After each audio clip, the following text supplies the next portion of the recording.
Hi friends, Dr. Ben, not a real doctor here.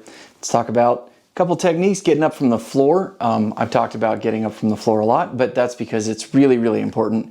It's one of those things that can really affect your quality of life as you get older. If you can't get down or up from the floor safely, it can be the sort of thing that, well, in a lot of cases, unfortunately, is kind of the beginning of the end for people. So I'm not just going to cover the techniques here. I'm going to show you how to break these techniques down a little bit and use them for more than just getting up from the floor. The big one is basically working on hip mobility and hip stability, especially.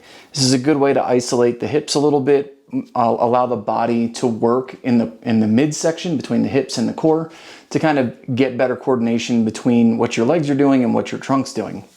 So the first get up we're going to talk about is we're just going to start from a kneeling position here, and you're going to come up to your knees. You're going to bring one foot forward, and then you're basically going to stand all the way up from a split squat. Probably going out of screen there, but this is a teeny room. So a few ways that you can use this to work on deficiencies or to get a more focused look. You treat it more like skill work. You can just practice coming up to your knees. All right, this is sort of like, it isolates the quads a little bit. You're still going to use your glutes because you're extending your hips, but you can really think about, depending on how you position your body, which muscles are going to work harder. So if you lean forward more, your glutes are going to work a lot. If you keep a more upright posture, your quads are going to work more. So if you're extremely quad dominant, if you have really, excuse me, if you have really tight quads, you need to focus a little bit more on your glutes. You can just lean forward as you come up, and that's going to force your glutes to do most of the work to bring you up. If you need to do a little isolation, work on those quads. If you have very tight quads, you want to get a little extra range of motion out of them, get a little movement. You can keep a more upright posture and extend through the quads more. All right, and you can also help release these tight muscles or get better control of them by doing a very slow controlled release down to the ground.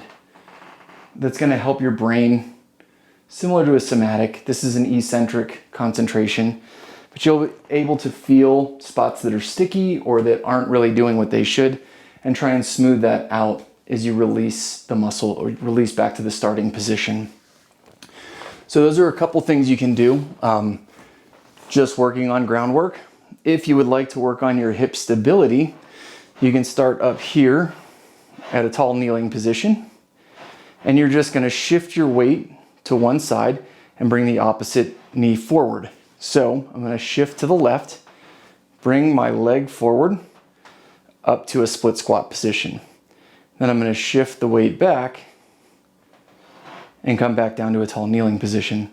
Now what you're looking for is you want to avoid leaning to the side like this to get your knee up. What you want to do is you want to shift your pelvis, keep your pelvis relatively level instead of just leaning your torso away. So shift your pelvis to the side, and then you're going to bring your whole pelvis up and forward. It takes a whole lot more concentration talking while you're doing this. So shift your pelvis to the side, shift your pelvis up, and then you're going to slowly bring your foot forward in a nice controlled manner. Okay, so you can see it from a different side.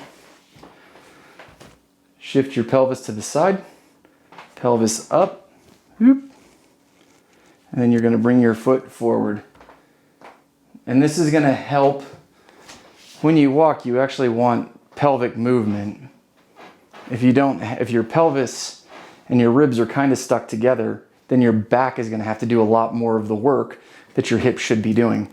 So this is a good way to start getting better control over your pelvis and your hips and help these muscles better stabilize and do their actual job instead of relying on your back to do it.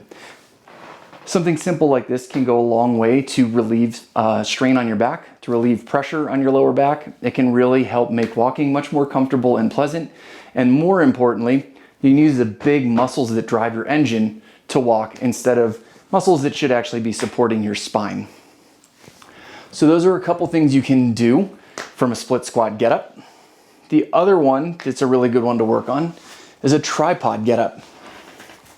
So tripod get up is, I'm gonna explain the way I'm doing it here.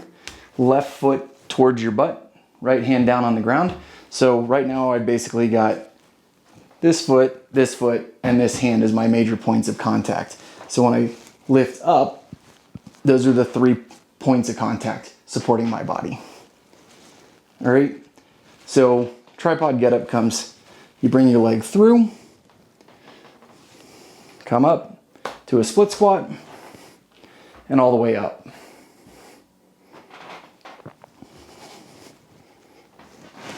All right, so again, you can break this down to work on things that you want to work on. If you want to work on lateral stability, so muscles through the side of your body, you can just practice coming up to your hand.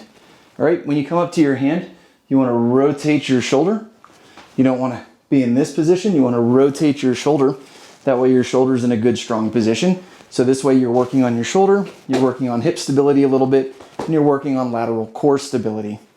And you can just practice this nice and slow and kind of build that up a little bit. If you want to make it a little more challenging, you can come up and you can hold this leg up, or you can even just practice picking that leg up to engage these muscles on the right side. You can also, if you want to work on rotation stabilization, you can practice bringing this leg through. And here, you're working on shoulder stability because you're having to adjust your position on your shoulder. You're working on hip stability on the outside because your position is rotating. And you're also working on stabilization through the midsection on your right leg too, because you're bringing this leg through. Again, very, very important to do this nice and slow.